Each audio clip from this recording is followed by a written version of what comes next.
Thank you. So today we're here to talk to you about Graviton 2 instances, and in particular, Graviton 2 instances on Databricks. So my name is Piyush. I'm a senior product manager at Databricks. I work on our compute infrastructure, and I have with me Igor, who's going to take it away. Great, thanks, Piyush.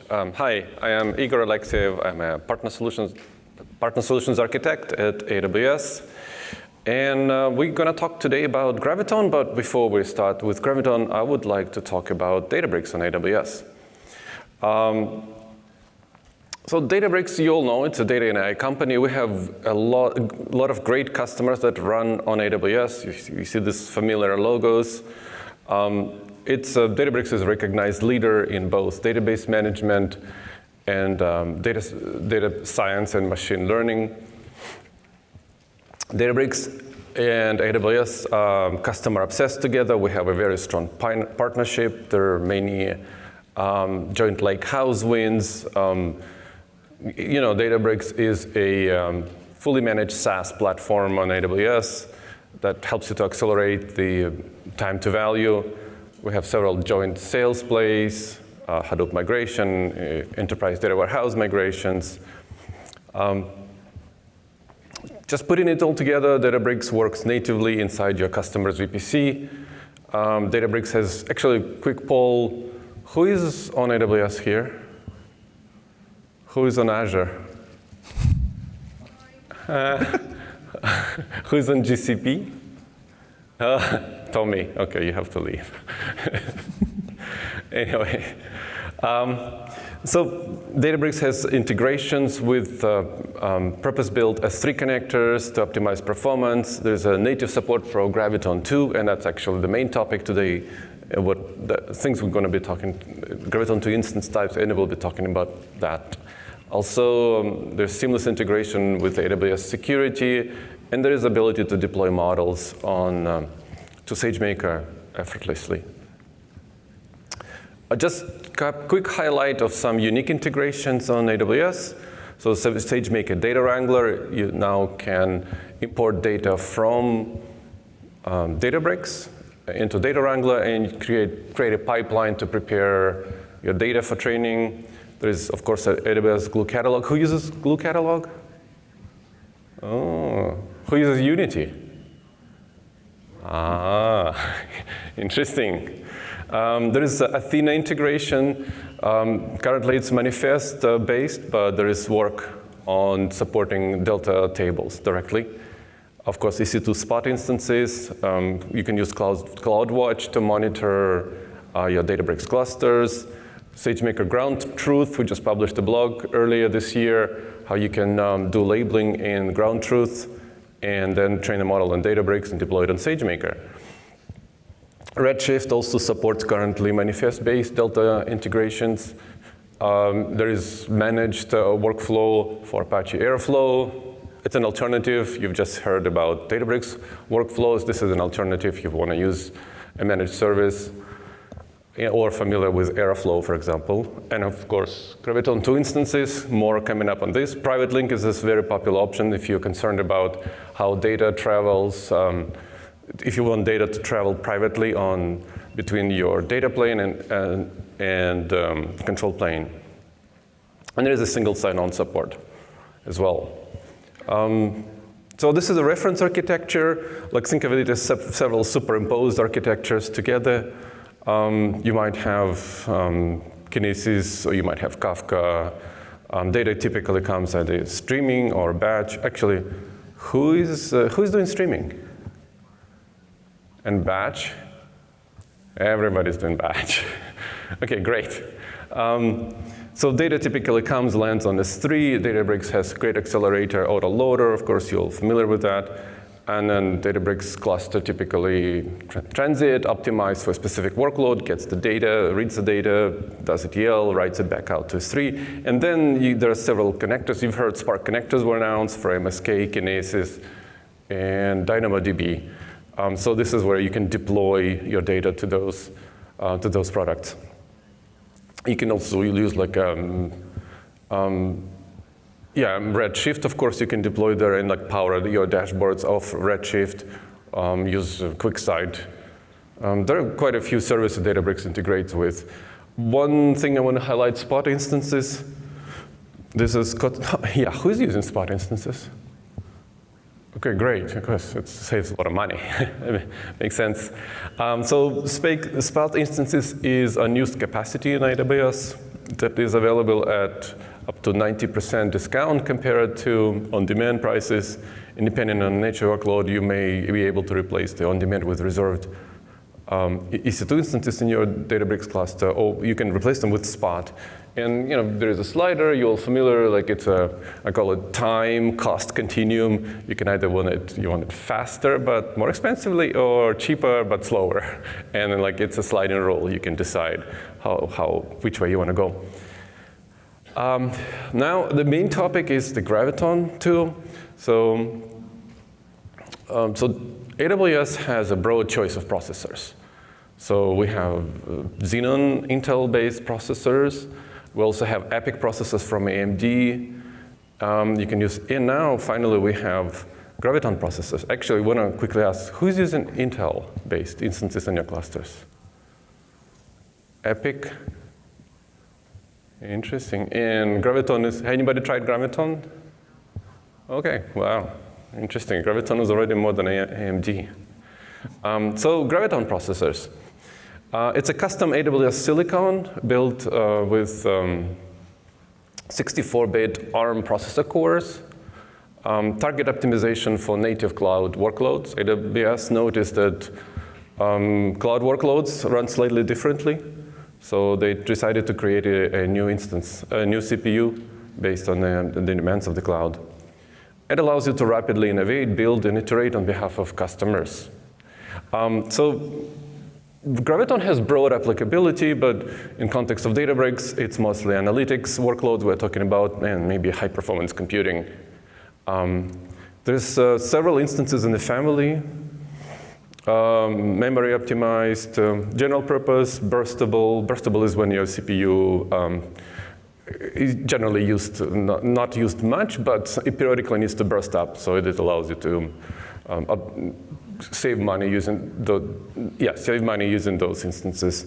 Compute optimized, memory intensive, and storage intensive, and GPU-based instances. One instance I wanted to highlight is the I family, because this is I family typically what Databricks recommends to use. You probably all use i4. This family was built to provide up to 40% better performance compared to i3s, and offer low cost per terabyte because of the SSD storage attached. If your workload needs to spill to disk, because there is attached storage, it's more performant this way. Nitro SSDs. Now I want to dive deeper into the Graviton instances themselves. So each Graviton instance has, of course, Graviton 2 processor. It's a 7-nanometer custom silicon, offers exceptional performance. But it's not the only piece of technology there. There's also Nitro security chip. Have you heard of Nitro? Okay, it's underlying. We're talking about Nitro. You'll know what it is by the end of the slide. So Nitro security chip is integrated into the motherboard of each server, and it protects and monitors the hardware resources on the instance. Then there is a Nitro card that unloads many of the traditional software needs of the hypervisor into bespoke hardware, allowing for much better performance with a much lighter footprint. And the Nitro card handles the interface with the devices such as EBS or ENA, and provides additional monitoring and security of those interfaces.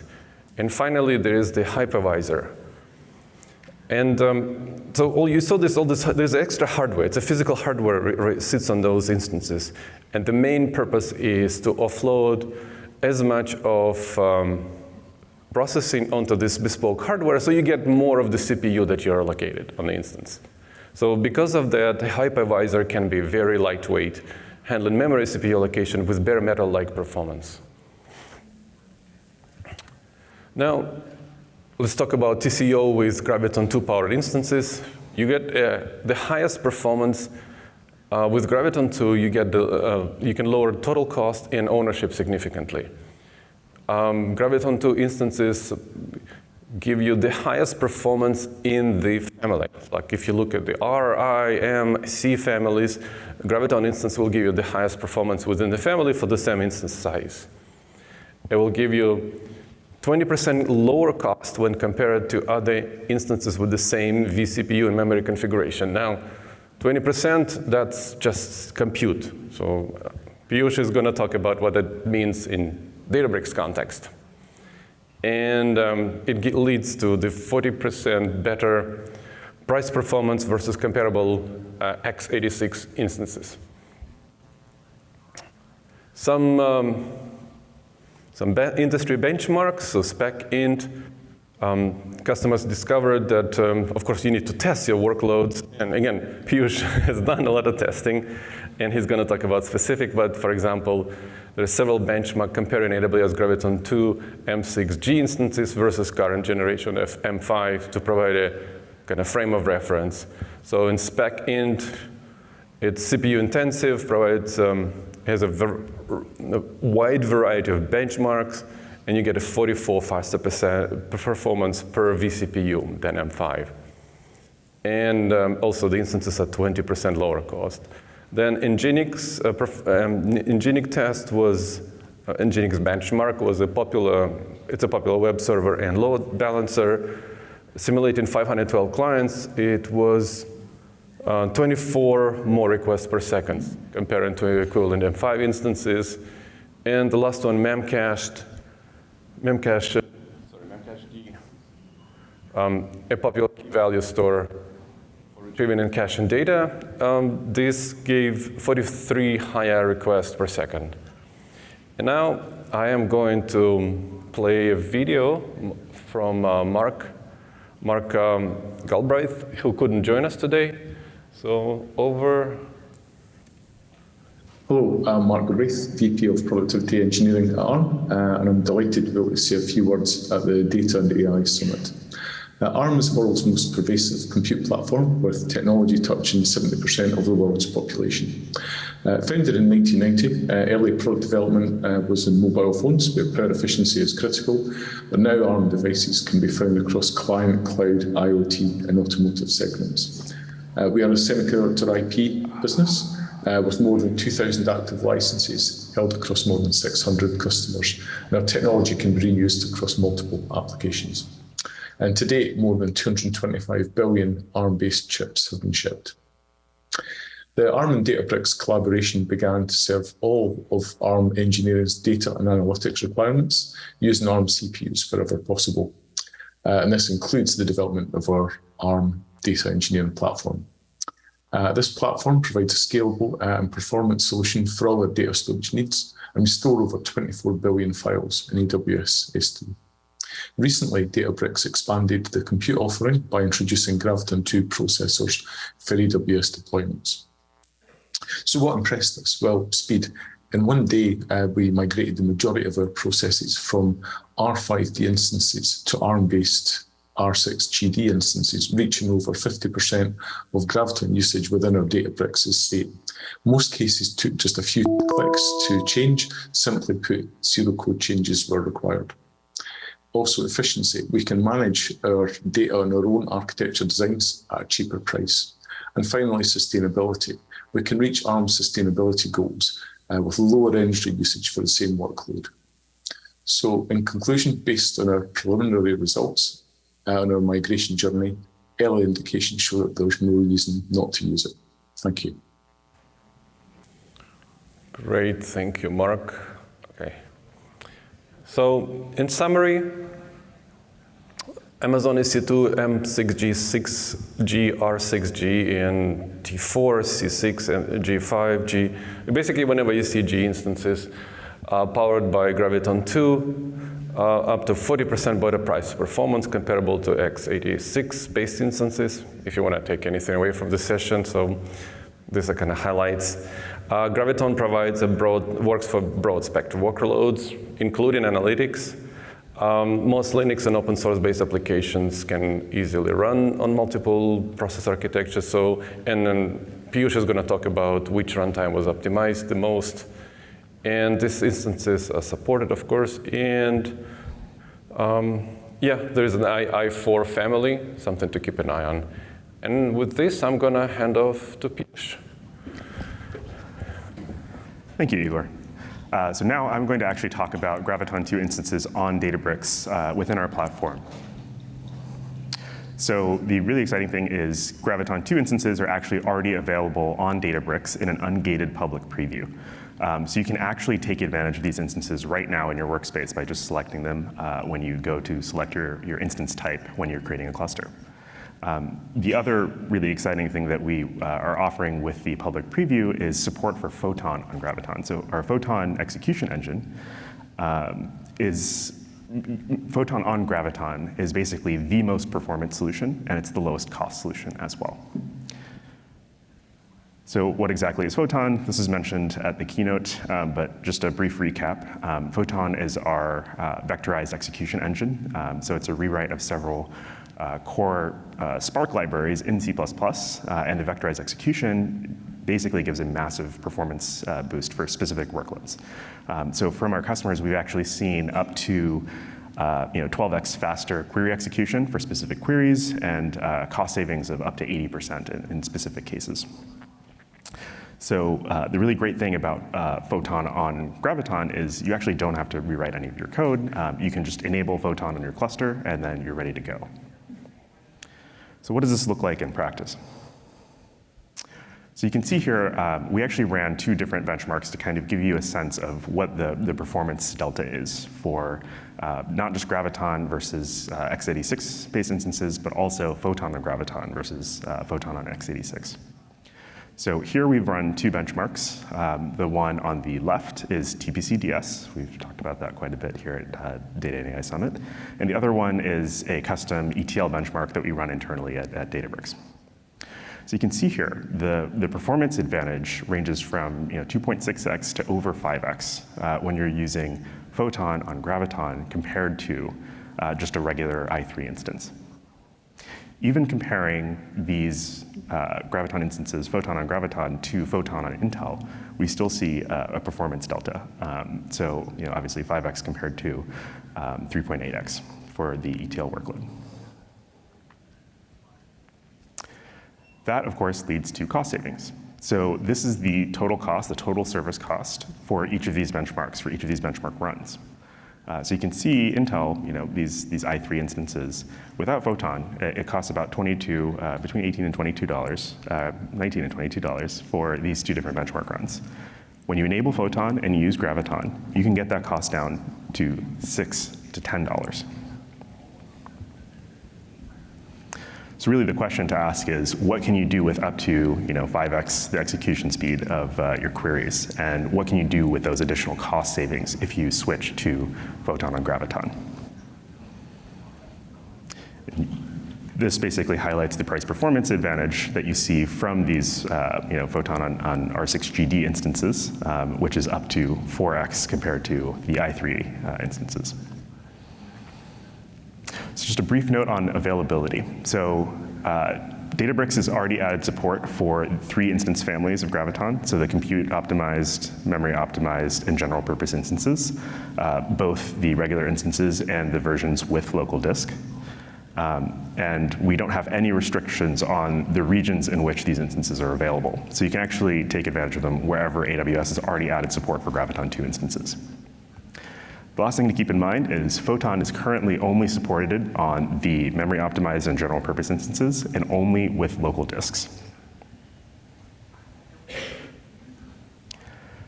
And like I mentioned, this is in an ungated public preview, so everyone can go out and try this today for their workloads. All you have to do to enable Photon is just select a checkbox, and then in order to select Graviton instances, just click the dropdown and choose any instance that you prefer.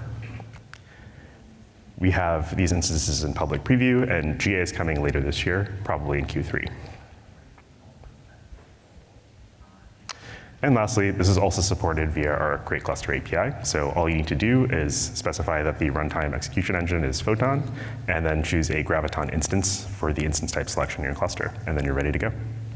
So I'd encourage everyone to go out and actually try it today. Thanks. Thank you. Thank you, Piyush and Igor.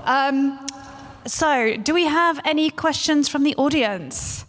I saw lots of photos being taken, so it's always a good sign. We've got one over here.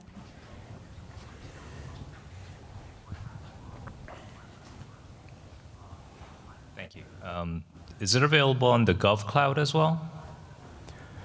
Do you know if the Graviton instances are already available in GovCloud? Yeah, I'll have to get back to you. Yeah. If it's available in AWS, it will be available on Databricks. The question here. I think there are the two instances that are available for Graviton. Is there any reason to use an Intel or an AMD instead of those for any workloads? That's a good question. So Graviton instances do have some specific limitations today. So as an example, we don't support our machine learning runtimes on Graviton instances. So if you want to take advantage of those, you won't be able to use Graviton today. We're slowly removing those limitations as part of our march towards GA. So as an example, using AWS Glue as a metastore. That's currently not supported on Graviton instances, but we're actually working to add support for that. So it's just a question of what your specific needs are, and all of the known limitations are documented in our public documentation. And I just want to add, from AWS perspective, the customer might have purchased RIs, reserved instances, so they need to kind of deconvert them to a different instance type. That's something else to watch out for. Any more questions? Dennis. Like this is going to be a clanger. Come on. Thanks. This is a good presentation. Could you share maybe with the audience what's the roadmap for Graviton 3 instances, Piyush, if there's any thought process there? Yeah, absolutely. So we are already testing the C7G instances. So as soon as our performance and benchmarking team signs off on support for those, we will be adding them to the Databricks platform. As other instance families come online, we'll of course continue testing them. The challenge right now, obviously, is Photon isn't supported on the compute optimized instances, so we're investigating what it would take to enable that. But yeah, that's absolutely a work in progress, and it should be coming soon.